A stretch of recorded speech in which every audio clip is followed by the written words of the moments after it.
Good morning, everyone. I'm Megyn Kelly. It's Friday, May 9th, 2025, and this is your AM Update.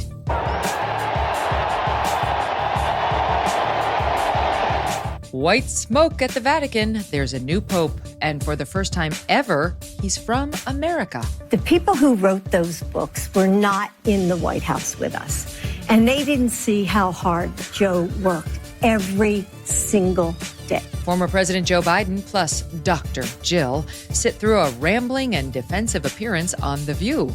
And President Trump's new pick for Surgeon General, Casey Means, gets attacked by some in the MAHA movement. All that and more coming up in just a moment on your AM Update. Tax day may have passed, but for millions of Americans, the real trouble is just beginning.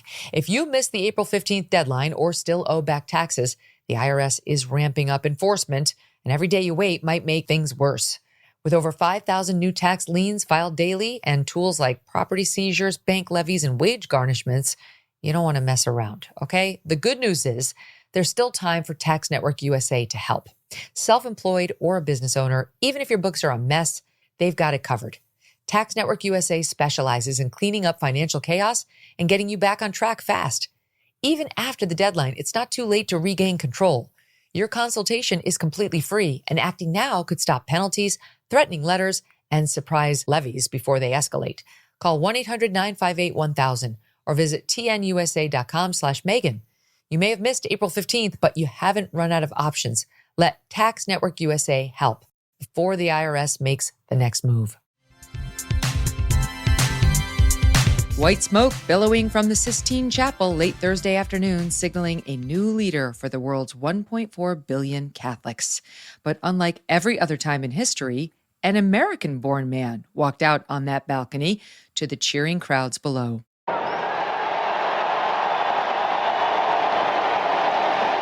Robert Francis Prevost is now Pope Leo XIV. Born in Chicago, an alum of Villanova University in Philadelphia, he has spent most of his time in Peru and is a dual citizen. He has been serving as head of the Dicastery for Bishops since 2023. The powerful position means he oversees the selection of new bishops. President Trump giving his congratulations shortly after the announcement, writing on Truth Social, quote, "It is such an honor to realize that he is the first American pope. What excitement and what a great honor for our country. I look forward to meeting Pope Leo XIV. It will be a very meaningful moment." A shock pick. Little has been written in the weeks since Pope Francis's death about what sort of Pope Leo XIV might be. But that has not slowed down the internet speculation. Many reports describing him as a centrist. His home state of Illinois does not register voters by party, but he appears to have voted in several Republican primaries. However, an X account believed to belong to Prevost, used sparingly, sharing an article in February headlined, "J.D. Vance is wrong. Jesus doesn't ask us to rank our love for others." Additional tweets and retweets have been critical of Mr. Trump or his policies. Still, some conservatives see the fact that he chose a traditional papal name and wore the traditional papal garb, as Benedict XVI did and Francis did not, as encouraging signs. Much more on this historic day for Catholics and the world, and on the new American Pope in the days and weeks ahead. Former President Biden appearing for a lengthy interview on The View on Thursday, alongside his wife, Dr. Jill Biden, for part of it. This comes as several books are being released about his final years in the White House, with implications of a cover-up of his cognitive decline. Through pre-scripted questions from the hosts, the former president gave rambling, at times incoherent answers. At one point, President Biden asked to address why his vice president, Kamala Harris, lost to President Trump, pointed to sexism and racism. Why do you think the vice president lost, and were you surprised? No. I wasn't surprised, not because I didn't think the vice president was the most qualified person to be president. She is. She's qualified to be president of the United States of America. Right. But I was surprised. I wasn't surprised because they went the route of the sexist route, the whole route. I mean, this is a woman, she's this, she's that. I mean, it really, I've never seen quite as successful and a consistent campaign undercutting the notion that a woman couldn't lead the country, and a woman of mixed race. Yeah. Sonny Hostin asked Mr. Biden about the way Ms. Harris answered Hostin's questioning during a campaign appearance on The View. She said that answer had been weaponized against Ms. Harris when Harris refused to name an area of disagreement with her boss. First of all, I did not advise her to say that, number one. Like I said, I was vice president. I understand the role, number one. Number two, I think she was talking about wouldn't have changed the successes we've had, not opposed to that we wouldn't change anything at all. She has to be her own person, and she was. She was.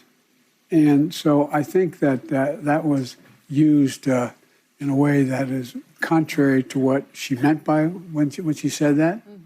And I think that, she was part of every success we had. We'd argue like hell, by the way.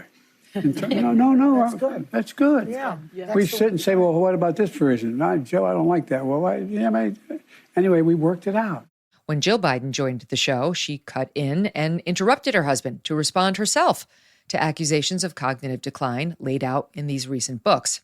We're also in a situation where we found ourselves unable to deal with a lot of just basic issues, and which I won't go into in the interest of time. And so we went to work, and we got it done. And one of the things and Alyssa, one of the things I think is that the people who wrote those books were not in the White House with us, and they didn't see how hard Joe worked every single day. I mean, he'd get up, he'd put in a full day, and then at night I'd be in bed, reading my book, and he was still on the phone reading his briefings, working with staff. I mean, it was nonstop. It's the White House. Being president is not like a job. It's a lifestyle. And later, Dr. Jill addressed critics who said she was like Lady Macbeth during the last year of her husband's administration. I was with Joe day and night. I saw him more than any other person. I woke up with him. I went to bed at night with him. So I saw him all throughout the day, and I did not create a cocoon around him. I mean, you saw him in the Oval Office. You saw him making speeches. He wasn't hiding somewhere. I didn't have him, sequestered in some place. I mean, that's wish he had. Was that hurtful to you when they were describing you as Lady Macbeth and all of those? Yes, it was very hurtful. It was very hurtful, especially from some of our so-called friends. And we may be hearing more from former President Biden soon. Politico reporting the Trump administration is weighing the possible release of the full audio from special counsel Robert Hur's interview with then President Biden that took place in October 2023. The transcript was released last year. Coming up, President Trump picks Casey Means as his next Surgeon General. How'd that go? And Mr. Trump announces his first official trade deal with the UK. I want to tell you about Patriot Mobile. They support Americans who believe that faith, family, and freedom are worth fighting for. But did you know that they have got cutting-edge technology too? Switching is easy. No store visits, no hassle. Keep your number, keep your phone if you want, or you can upgrade. Their 100% US-based team can activate your phone in minutes right over the phone. Patriot Mobile is one of the few carriers with access to all 3 major US networks, and that means exceptional nationwide coverage. Plus, they can even put a second number on a different network on one phone. It's like carrying 2 phones in one. They have unlimited data plans, mobile hotspots, international roaming, internet on-the-go devices, and more. You can't get all this from those big guys, so consider making the switch today and experience the Patriot Mobile difference. Go to patriotmobile.com/Megyn or just call 972-PATRIOT and use the promo code Megyn for a free month of service. Switch to Patriot Mobile and defend freedom with every call and text you make. patriotmobile.com/MEGYN or just call 972-PATRIOT. President Trump announcing Wednesday a last-minute switcheroo for his Surgeon General pick, pulling Dr. Jeanette Neshawat just before her confirmation hearing, and instead picking Dr. Casey Means, a functional medicine doctor and co-author of the best-selling book, Good Energy, which she co-wrote with her brother, Callie Means. In making the announcement, President Trump wrote, quote, "Casey has impeccable MAHA credentials and will work closely with our wonderful Secretary of Health and Human Services, Robert F. Kennedy Jr., to ensure a successful implementation of our agenda in order to reverse the chronic disease epidemic and ensure great health in the future for all Americans." On the Megyn Kelly Show last month, host of the MK Media show Next Up, Mark Halperin, described the board of directors for the Trump administration as the three most influential voices on the outside, and all three board members approve of Casey Means. Quote, "Phenomenal pick by President Trump," wrote Charlie Kirk, while Donald Trump Jr. posted, "Excellent pick, huge for MAHA." Tucker Carlson, the third member, hosted Casey and her brother Callie on his podcast last year in a viral episode that introduced them onto the national scene. Casey has also been a regular guest on the Megyn Kelly Show. In November, she joined the show to talk about the headwinds RFKJ would face when he took over HHS in the new administration, headwinds she'll no doubt face too, if confirmed. Invite everyone to go to the hhs.gov priority document of Priorities for America. This PDF mentions vaccines 27 times. It does not mention the words chronic disease, diabetes, or obesity. The things that are costing trillions of dollars to the American healthcare system. I mean, 70% of our GDP goes to healthcare, $4.5 trillion a year. And they're trying to essentially jam down our throat that health is found in a syringe. However, the positive response to the announcement has been far from universal. Nicole Shanahan, who was RFKJ's running mate and a leading voice of the MAHA movement, posted a lengthy critique of both Casey and Callie Means on X, writing, quote, "Doesn't make any sense. I was promised that if I supported RFKJ in his Senate confirmation, that neither of these siblings would be working under HHS or in an appointment, and that people much more qualified would be. I don't know if RFK very clearly lied to me or what's going on. It has been clear in recent conversations that he is reporting to someone regularly who is controlling his decisions, and it isn't President Trump. With regards to the siblings, there is something very artificial and aggressive about them, almost like they were bred and raised Manchurian assets." Meanwhile, MAGA influencer Laura Loomer attacked Casey over a book her father wrote, which says it is for kids confused about their gender and sexual identities. Your humble reporter has spoken directly to Casey Means about the gender issue and children and can report that she is against the transing of children and will not support puberty blockers, cross-sex hormones, or surgical procedures in this lane on minors. Ms. Loomer also attacked Dr. Means for using psychedelics and for not having an active medical license. Dr. Means allowed it to go inactive when she stopped seeing patients years ago. Like the confirmation hearings for RFKJ and others in the Trump administration, this one will be contentious, and we'll have it covered for you. President Trump announcing the first of his post-Liberation Day trade deals with the United Kingdom. In a morning post on Truth Social, he explained why he started with the UK, writing, quote, "Because of our longtime history and allegiance together, it is a great honor to have the United Kingdom as our first announcement." President Trump joined in the Oval Thursday morning to mark the occasion by his Vice President, J.D. Vance, Commerce Secretary Howard Lutnick, and others, with UK Prime Minister Keir Starmer phoning in. With this deal, the UK joins the United States in affirming that reciprocity and fairness is an essential and vital principle of international trade.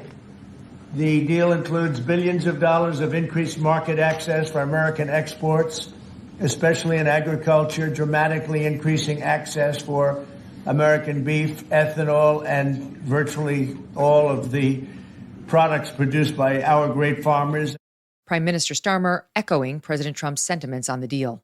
This is a really fantastic, historic day in which we can announce this deal between our two great countries. And I think it's a real tribute to the history that we have of working so closely together. Can I pay tribute, Donald, to your negotiating team as well, particularly Howard and Jameson, who've done an incredible job, a very professional job.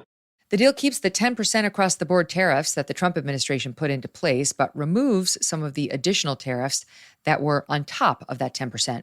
For example, the 25% tariff on UK steel and aluminum will be removed, and the first 100,000 vehicles imported into the U.S. will not be subject to the additional 25% rate. In return, the UK government will be removing the tariff they had on ethanol from the U.S. and agreed to, quote, reciprocal market access on beef. Commerce Secretary Lutnick pointing to President Trump as the closer in getting his first deal done.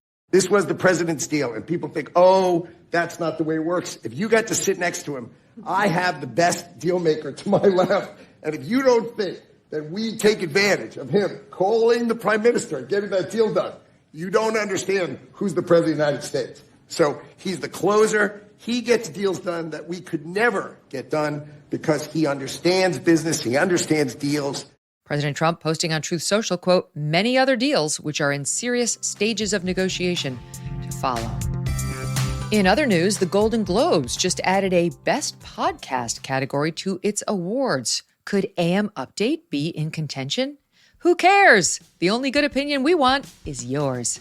Thanks for listening. That'll do it for your AM Update. I'm Megyn Kelly. Join me back here on The Megyn Kelly Show, live on SiriusXM Triumph Channel 111 at noon East, on youtube.com/Megyn Kelly, and on all podcast platforms.